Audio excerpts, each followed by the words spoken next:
देखिए सबसे पहली बात ठीक है, देखिए सबसे पहली बात जब कुर्मी का विषय आता है तो मैंने स्पष्ट कहा कि जब जब मैं अध्ययन करता जाऊंगा मैं अपने तर्क देना प्रारंभ करूंगा। सबसे पहली बात है, आज जो जिस प्रकार का माहौल माने आदिवासी और कुर्मी के बीच बनाया माने पैदा किया जा रहा है, उत्पन्न किया जा रहा है, कहीं ना कहीं दुर्भाग्य के विषय। अगर झारखंड राज्य की अस्मिता पर आप जाएं, झारखंड राज्य के अगर अलग आंदोलन पर जाएं कि झारखंड राज्य अलग क्यों हुआ, तो कहीं ना कहीं कुर्मी और आदिवासियों का बहुत बड़ा योगदान है। बहुत बड़ा नहीं, मेरा मानना है 80% सिर्फ दो कम्युनिटी का योगदान है, बाकी लोग 20 में होंगे, 10 में होंगे। तो इनका बहुत बड़ा रोल रहा है। लेकिन जो लोग बाहरी शक्तियां इस राज्य में काम कर रही है वो जानती है अगर इन्हें तोड़ दिया जाए तो इस राज्य में शासन आसानी से किया जा सकता है। जहां तक कुर्मी का प्रश्न है, सबसे पहला बात, झारखंड एक आदिवासी राज्य है। आज आप मीडिया के लोकतंत्र के माध्यम से मैं ये जानना चाहता हूं कि अगर किसी राज्य का एक आदिवासी राज्य के रूप में गठन किया जाता है तो आधार क्या होना चाहिए? आदिवासी की जनसंख्या होनी चाहिए।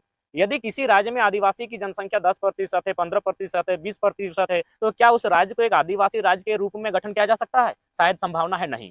जब इस राज्य का गठन 1912 में किया जा रहा था तो 1913 का आप गैजेट पढ़ लीजिएगा, जिसमें कुर्मी कम्युनिटी को एसटी की सूची में था।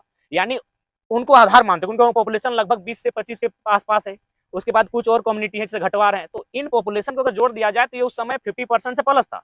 यानी कोई भी राज्य अगर गठन होता है तो कम से कम उसका पॉपुलेशन 50 to 60 होना चाहिए। तो उस समय जब इस राज्य का गठन हो रहा था, उस समय ये जो कुर्मी कम्युनिटी है वो कहीं ना कहीं एसटी की सूची में शामिल थी और उसी को आधार मानकर एक आदिवासी राज्य के रूप में इसका गठन किया जा रहा था। यही नहीं, ये राज्य आज भी अधूरा है क्योंकि हमारे पास 9-10 जिले नहीं है। बंगाल का पुरलिया, झारग्राम, आपका मयूरभंज, क्योंझर इत्यादि नहीं है। उन राज्यों में आप चले जाएं, वहां भी सर्वे करें तो झारखंड राज्य जो बना, बृहद झारखंड बन रहा था, उसका उद्देश्य यही था आदिवासी राज्य के रूप में। तो आदिवासी राज्य का मतलब कम से कम 50% जनसंख्या। तो आदिवासियों का साफ मैंने आप लोग उनका भूमि हरण करने के लिए, उसका अधिग्रहण करने के लिए, हक मारने के लिए आप लोगों नहीं लगता कि लेट कर दिया आप लोगों ने आंदोलन? देखिए मेरा मानना है, आज जब मेरा जन्म नहीं हुआ तो उससे पहले से कुर्मी आंदोलन चल रहा है।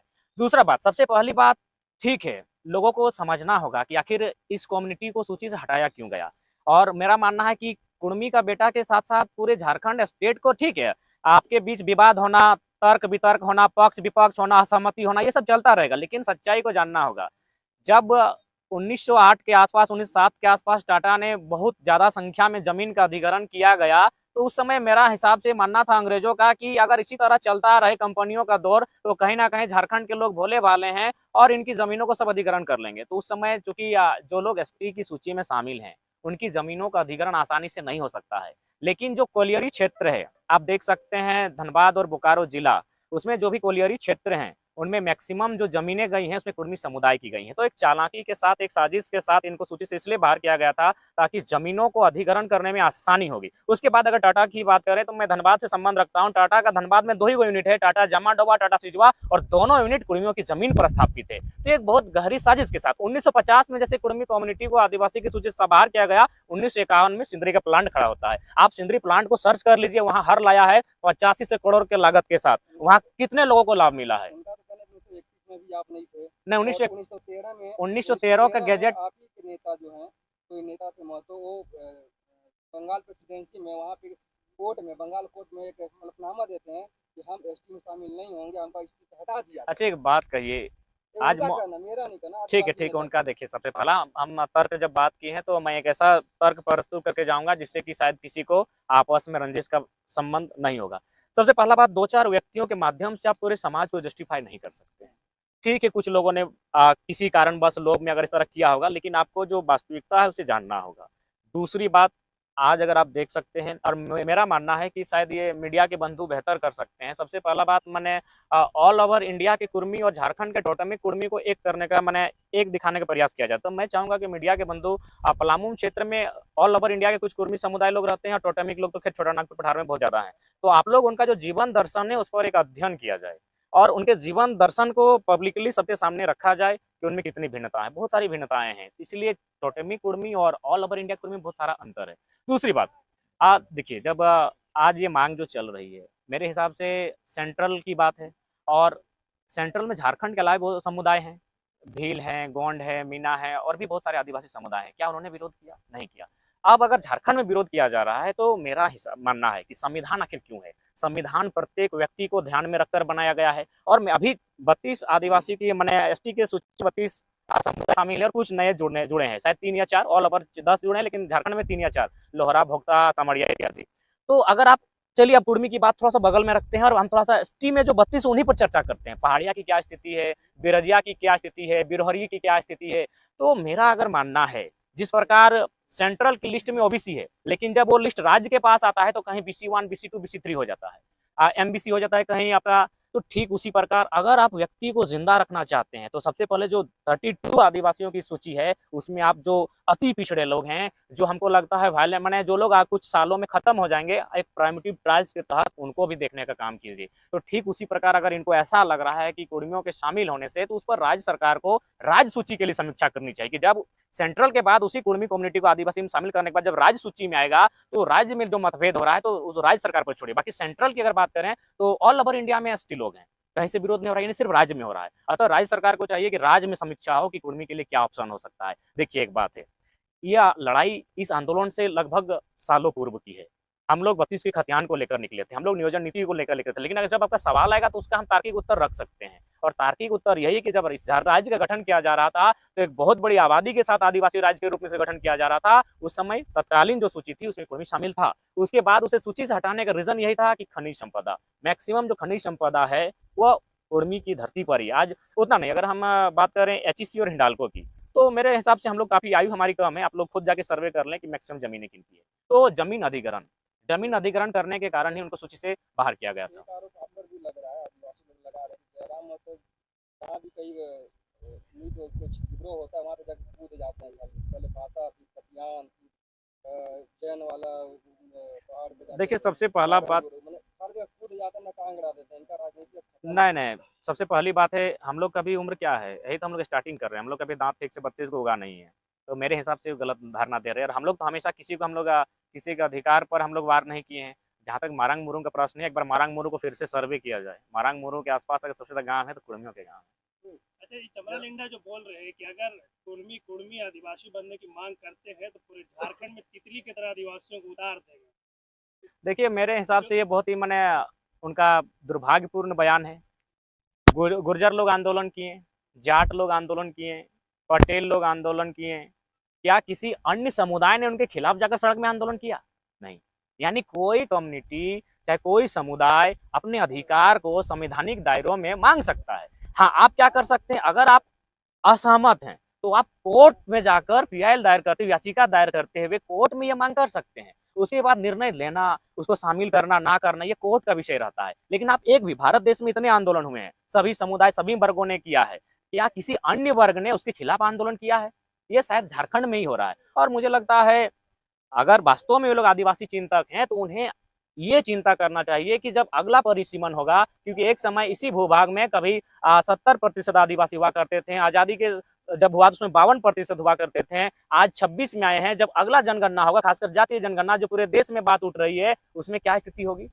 तो अगर वास्तव में अगर आदिवासी चिंतक हैं, कुर्मी, अच्छा आपका वो तो अभी शामिल हुआ नहीं है, 70 सालों से खुद अपने अधिकार से मैंने लड़ रहा है, संघर्ष कर रहा है, लेकिन अभी अगर वास्तव में चमरा लिंडा इत्यादि जो भी नेता हैं, अगर वो आदिवासी चिंतक हैं, हम भी चाहते हैं आदिवासी का भला हो, क्योंकि आज भी शोषित हैं, वंचित हैं, तो सबसे पहले ये सर्वे हो, जब अगला परिसीमन हो तब उनकी जनसंख्या क्या ठहरेगी, क्या उस समय आपका जो ये आदिवासी राज्य के रूप में चिन्हित किया गया है तब वह उस माने क्राइटेरिया में खड़ा उतरेगा कि नहीं उतरेगा, इस पर चर्चा होना चाहिए। परिसीमन होगा ही। आज भले 81 विधानसभा है, लेकिन नया जो विधानसभा बना है उसमें 160 सीटें हैं। तो 160 सीटें क्यों, किस लिए रखी गई हैं? आज हो कल हो विधायकों की संख्या बढ़ेगी, तो जब विधायकों की संख्या बढ़ेगी तब आरक्षित सीटों की संख्या क्या होगी?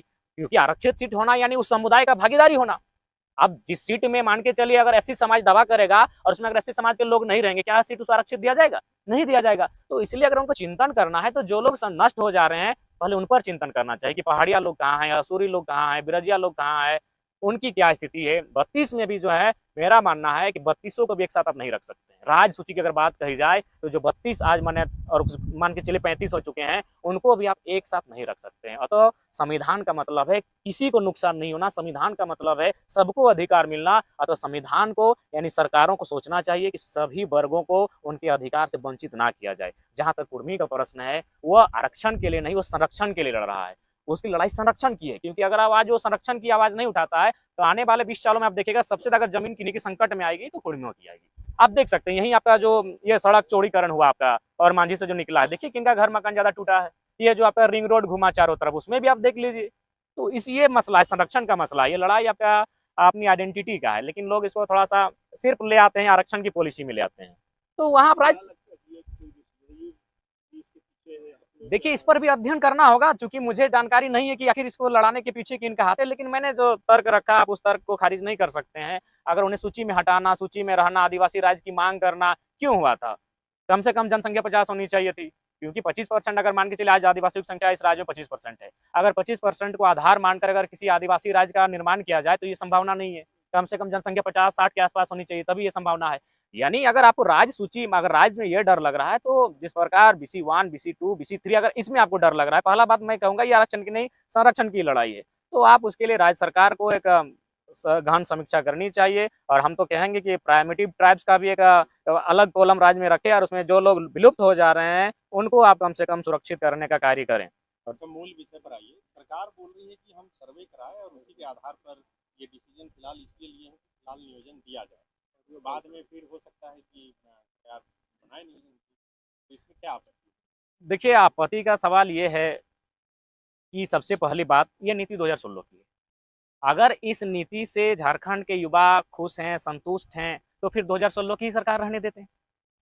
आप वर्तमान में जो झारखंड मुक्ति मोर्चा कांग्रेस की गठबंधन की सरकार जो आई है, किन मुद्दों के साथ आई है? इनका पहला मुद्दा जो CNT में छेड़छाड़ हुआ था रघुवर सरकार के टाइम, इनका मुद्दा था यही 60-40 की नीति, जिस कारण आपका शिक्षक बहाली में 75% अन्य राज्यों के लोग प्रवेश कर गए। आपका जो भी वैकेंसी दरोगा की बहाली हुई, यानी जो भी ओपन टू ऑल था उसमें मैक्सिमम जो अभ्यर्थी आए थे वो अन्य राज्यों के आ गए थे। तो इसी के विपक्ष में जाकर वर्तमान सरकार को चुनने का काम किया था। और यदि ये वही पॉलिसी को लेकर आएंगे तो मेरा मानना है ये कहीं ना कहीं झूठ कह रहे हैं और इस राज्य की जनता को ठगने का काम कर रहे हैं। जयराम आलम ने कहा 60-40 की तो बात ही नहीं है। अच्छा एक बात बताइए, अगर ये 60-40 की बात नहीं है, यानी ये बाकी जो झारखंड के जनता है बेवकूफ़ हैं?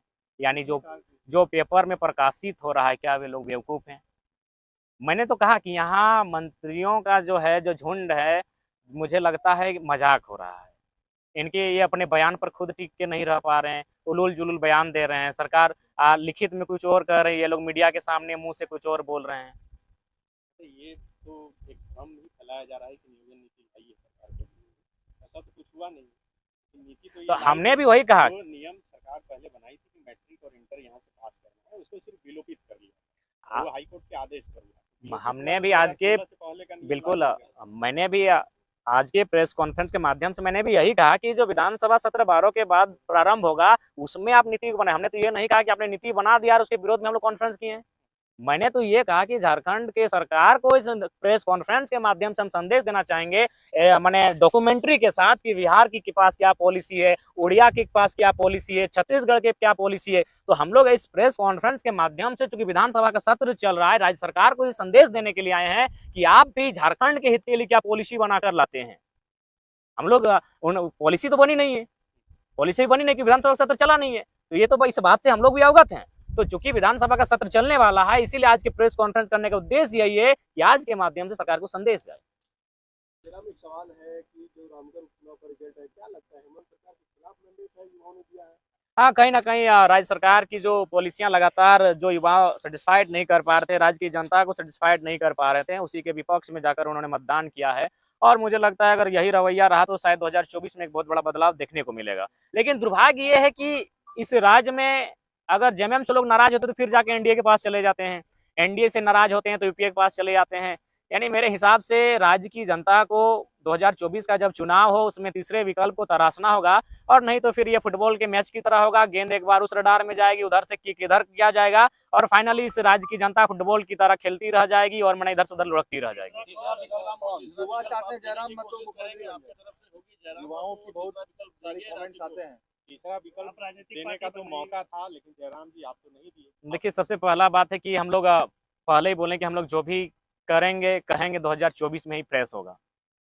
उपचुनाव और साल 1.5 साल के लिए हम लोग रिस्क नहीं लेना चाहेंगे, ना हम लोग इंटरेस्ट लेना चाहेंगे। जो भी होगा 2024 में ही होगा। जो युवा है वो कहीं ना कहीं लड़ने की, पैसा देकर चुनाव लड़ने की स्थिति में नहीं है। और दूसरी बात, 2024 का जो चुनाव होगा उसमें केवल पढ़े लिखे युवा नहीं चाहिए, बल्कि ऐसे युवा चाहिए जो अपने प्राणों की आहुति दे सकें। इसलिए इस बात को मैं कह रहा हूँ कि मैं एक PhD का छात्र हूँ और मैं झारखंड के भविष्य को देख पा रहा हूँ।